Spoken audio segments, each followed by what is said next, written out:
We are less than a month away from Selection Sunday, and once a week leading up to Selection Sunday, I will do a bracketology update as well as fill out a practice bracket. Now, the practice bracket is going to be what Joe Lunardi currently has as his current bracket. So, the bubble watch is based off, that I'm going to talk about, is based off of Joe Lunardi's current projections as well as the practice bracket and all the practice brackets that I will fill out leading up to Selection Sunday and ultimately leading up to when I fill out my bracket. And you never know, maybe I might do multiple bracket videos. Maybe I'll fill out maybe 2 to 3 brackets this season on the YouTube channel and see which one does better.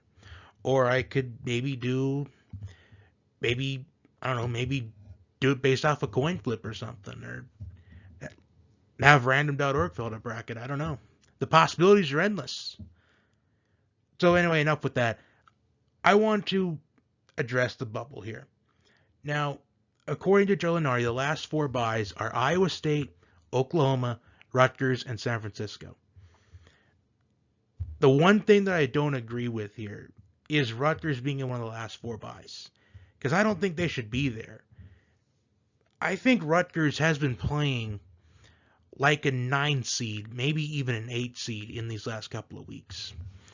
Now, I do get that with this being the last month until Selection Sunday, where we're less than a month away, it's crunch time for all these teams. Teams will have an opportunity to boost up their resume. Others are going to potentially see their bubble get bursted during this next month. But I do think that Rutgers is definitely being underseeded here, as Lunardi does currently have Rutgers as an 11th seed. But they've been playing some really good basketball these last couple of weeks. And let's not forget that Rutgers was so close to getting the Sweet 16 last year, but their round of 32 matchup against Houston, they collapsed in that game, and they let Houston come back and ultimately win that game. So, without a doubt, Rutgers is playing with a chip on their shoulder, not only this season, but they will be in this last month, knowing how close they were to making it to that second weekend of the March Madness tournament. Now, the last 4 in, according to Lunardi, are Memphis, North Carolina, Michigan, and Creighton. And what an interesting first 4 that this could be, because we have 2 of college basketball's blue bloods in the first 4. We also have a team in Creighton that is and has been an up and down team this season. One week it feels like that the Blue Jays, they can make a run to the Sweet 16 or even the Elite 8. And other times it's, does this team even deserve to be in the tournament at all?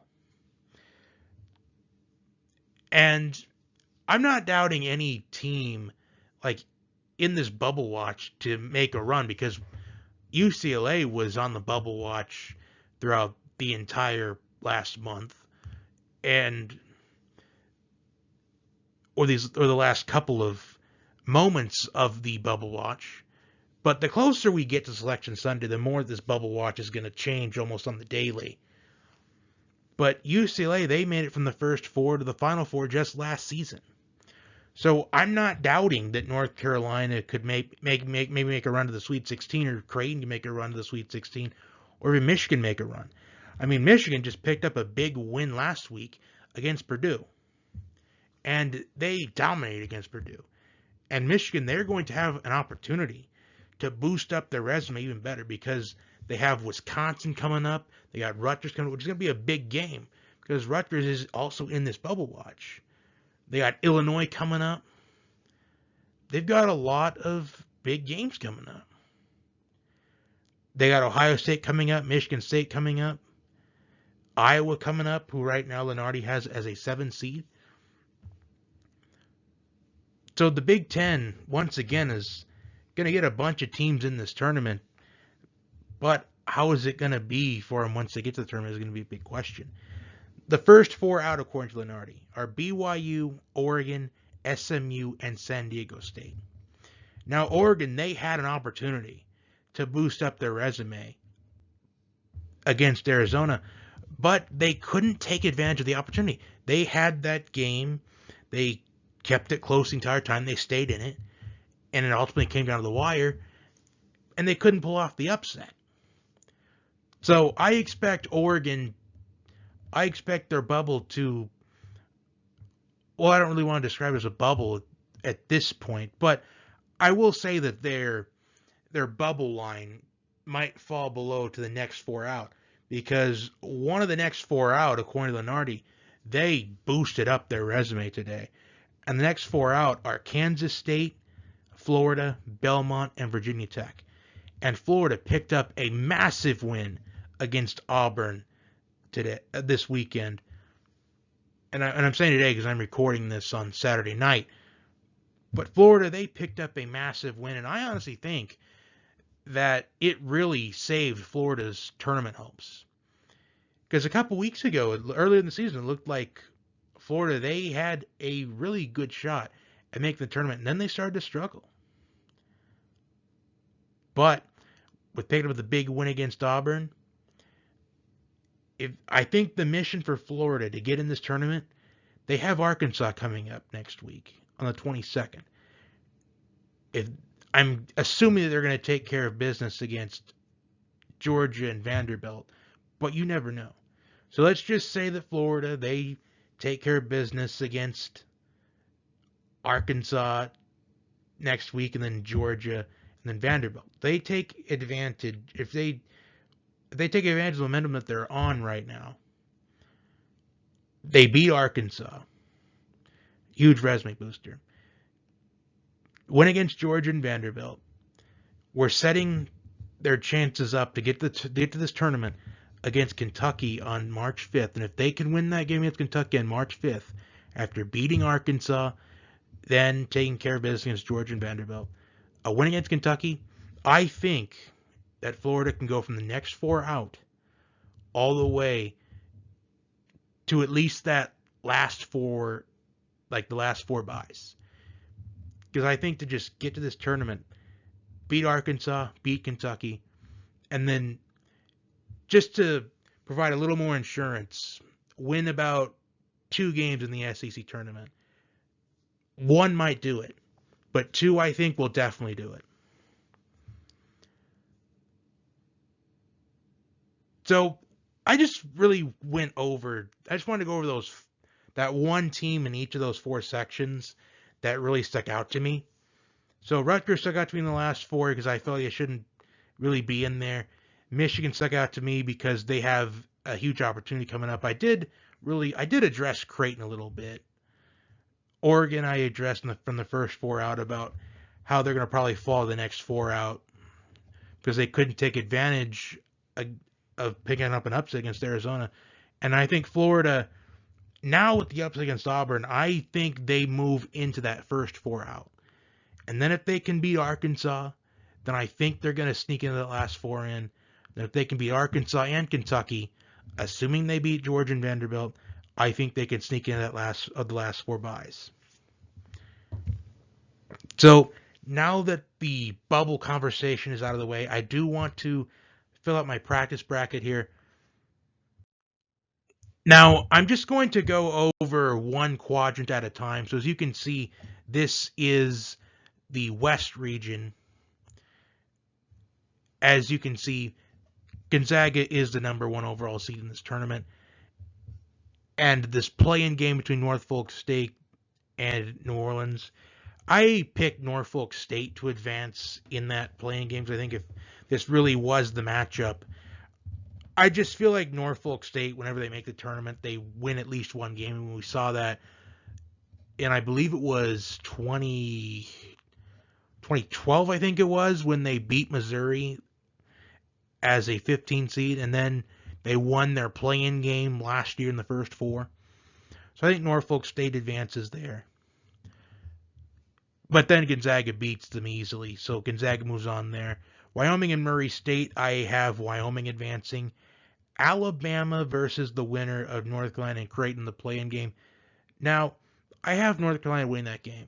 But depending on which Creighton team would show up for this game, I think Creighton would win. But I think either way, though, I think whoever wins that matchup, I think Alabama is going to win a close one. But whoever wins that, I think they will give Alabama a run for their money, but I do think Alabama moves on. Wisconsin and Iona. Now, I would call the upset here if this was the game. Like, if this really was an actual matchup in the tournament and this was an actual game being played, I would pick Iona to pull off the upset. Why? Well, because I really want to have a goal of picking at least 3 upsets this year. At least predicting them. Because I've noticed in recent years I've gone a little bit conservative on the brackets. Plus, I think that if there was to be an upset of one of a top 4 seed in the first round, I think this is the ideal one. Because Rick Pitino is going to have them coached really well. And Iona, they pulled off an upset against Alabama earlier in the year. Plus, last year, they gave Alabama a run for their money. They stayed in it throughout most of the game. But then at the very end, Alabama was just too overpowering for them. But I think they can pull off this upset. I think if they're really well coached and well prepared for the tournament, then I think Iona pulls off an upset. In fact, I would not be surprised if Iona found themselves in the Sweet 16 once the actual brackets come out, assuming that they are going to be the automatic qualifiers in their conference. Now, LSU and San Francisco, I have LSU moving on. UCLA and Seattle, I have UCLA. Marquette and Loyola Chicago, I have Loyola Chicago.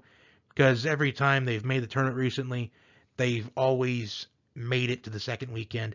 Kind of a spoiler here. Texas Tech and Long Beach State, I had Texas Tech moving on. Moving on to the round of 32 here. Gonzaga and Wyoming, I have Gonzaga moving on. Alabama and Iona, a rematch from earlier in the year, but I think Alabama wins this time. LSU and UCLA, I have UCLA moving on. And Loyola Chicago and Texas Tech, I have Loyola Chicago pulling off the upset. Because every single season, at least almost every single season in this tournament, there is at least 1-2 seed that is eliminated before the Sweet 16.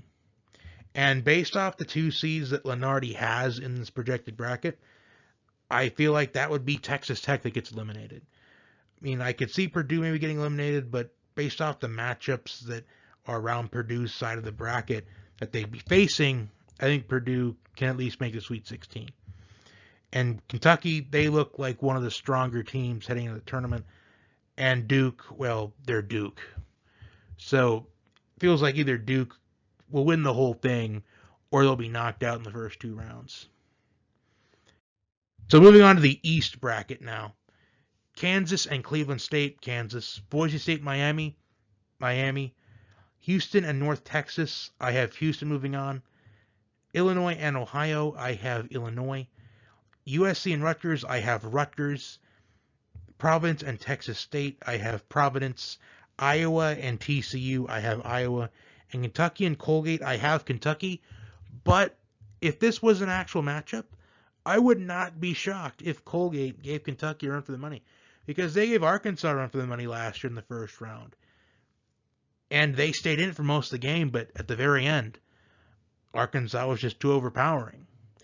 And I feel like if Colgate was against any other of the 3 seeds in that first round, I think with the way Colgate performed in that game, with the way Colgate played basketball last season, with the way they were able to run up and down the floor, I think Colgate would have pulled off an upset. Would pulled off the upset if they were against any of the other 3 seeds. But I do have Kentucky moving on there. Now, second round here, Kansas and Miami. I have Kansas moving on. Although in recent history, we have seen Kansas lose in the second round. And they have lost in the second round on a pretty consistent basis ever since winning it all in 2008. Houston and Illinois. I have Houston moving on. Rutgers and Providence. Providence, a team that has really flown under the radar this season. But I do have Rutgers pulling off that upset. I'm just not sure to think about Providence heading into the tournament. Now, if they win the Big East tournament, I'm going to say, well, okay. I think Providence, they could make a run to maybe the Elite 8, Final 4, but I just don't know about Providence. I get they're having a good season, but we're not used to seeing Providence being this good. 'Cause I think this is the best Providence team that I think they've had since I started watching college basketball. Iowa and Kentucky, I have Kentucky moving on. Now, the Sweet 16, Kansas and Houston, I have Kansas. Rutgers and Kentucky, I think the dream season for Rutgers comes to an end. I have Kentucky moving on. And the Elite Eight, Kansas and Kentucky, we saw this matchup a few weeks ago for the Big 12 SEC Challenge, and Kentucky just absolutely dominated. I think Kentucky wins again, but I think Kansas keeps it a lot closer. So the a Final Four match for Gonzaga and Kentucky would take place. Before I get to that, I do want to address the other side of the bracket here. The Midwest side of the bracket, Auburn and the one of the playing games between UNC Wilmington and Southern. I have UNC Wilmington winning that one, although I don't think it matters. I still think Auburn would win pretty handily. Seton Hall and Notre Dame. I have Seton Hall moving on. Ohio State and Chattanooga. I have Ohio State moving on. But there usually is a 12 or 5 upset. And somewhat of a spoiler, I don't have a 12 or 5. So if there was to be a 12 or 5 upset, this would probably be the one I'd pick. Because we saw Ohio State last year, where they looked like a team that could make the Final Four, and we saw them lose to Oral Roberts in the first round. Texas and South Dakota State, I have Texas. Arkansas and Oklahoma, I have Arkansas. Villanova and Wagner, I have Villanova. Colorado State and Iowa State, I have Iowa State. Purdue and Jacksonville State, and I have Purdue moving on. Second round now, Auburn and Seton Hall, I have Auburn. Ohio State and Texas, I have Texas. Arkansas and Villanova, I have Arkansas moving on. Iowa State and Purdue, I have Purdue moving on. Sweet 16 now, Auburn and Texas. I have Texas pulling off the upset against Auburn in the Sweet 16. Arkansas and Purdue, I have the Razorbacks moving on. So now with the Elite Eight, Texas versus Arkansas, and I went back and forth on this. But in the end, I picked Arkansas to move on, so I have Arkansas in the Final Four in this practice bracket. Now moving on to the south side of the bracket, Arizona and Longwood, I have Arizona moving on. St. Mary's and Wake Forest, I have Wake Forest moving on. Michigan State and Davidson, I have Michigan State moving on. Tennessee and Vermont, I have Tennessee moving on. UConn versus the winner of Memphis and Michigan, and I have Michigan winning that play-in game. But I don't think Michigan is going to be in the first 4. I think they're going to have an opportunity to boost up their resume to get themselves out of this first 4. But I do have Michigan winning that, and I do have Michigan pulling off the first round upset against UConn. Because sometimes we do see the winner of the play-in game, at least in the 11th seed or the 12th seed, whenever they've done it, or however they set it up. It's usually 111 and 112. But sometimes we do see a winner of a play-in game pull off a first-round upset. And it's partly because they've already played a tournament game and they know what that atmosphere is going to be like. So, in a way, a first 4 team could have an advantage over a team that is yet to play because they know that atmosphere and how the game is going to, how it's going to go, at least crowd-wise, like adapting to the crowd and feeling that environment. So I think that would play in Michigan's favor and they'd win. Baylor and Montana State, I have Baylor. Xavier and Indiana, and I have Xavier. Duke and Yale, I have Duke. Because, to be honest, I don't want to really get into this conspiracy thing, but something tells me that there is no way the NCAA wants Duke to lose in the first weekend. I think they want Coach K's career to end at the very least, at the Sweet 16. because I think last thing the NCAA wants is to have Duke lose in the first round to someone like Yale. Now, moving on to the second round here, Arizona and Wake Forest. I have Arizona moving on. Michigan State and Tennessee. I have Tennessee. Michigan and Baylor. Now, I have Michigan pulling off yet another upset from coming from the first four. And that is because of the history of defending champions. We have this history, and if you look at the history of the tournament, the defending champion usually gets knocked out before the Sweet 16. The majority of the time, it's in the second round. And I think that history does continue. I think Baylor gets sent home in round 2. And Xavier and Duke, I have Duke moving on. So Sweet 16 now, Arizona and Tennessee. I have Tennessee pulling off the upset. So we're starting to see the 1 seeds kind of fall a little bit. Right when we get to the round of 16, the Sweet 16, Elite 8. And Michigan and Duke, I think that Michigan's run comes in, and I think Duke moves on. So now we're at the Elite 8, Tennessee versus Duke. And I had the Duke Blue Devils moving on to the Final Four.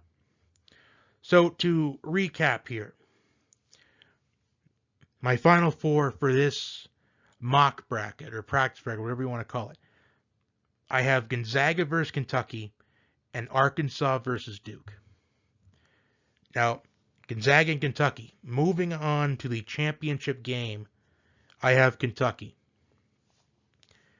I just don't think it's the best idea to pick Gonzaga to win the whole thing until they can actually prove they can win the whole thing. They've had a couple championship game appearances, but they couldn't finish the deal. And I think until Gonzaga can show they can win it all, I don't think it's safe to pick them to go all the way. Now, take that with a grain of salt, because you just never know. Maybe this could be the year. But I just don't know if this is the year either. I mean, many thought last year was the year. And I thought once Illinois got knocked out last year, I thought that this was Gonzaga's term to lose. Because I thought that the only teams that could really beat Gonzaga were Illinois and Baylor. One of those two teams I thought could be the only team that could take down, the only teams that can take down Gonzaga.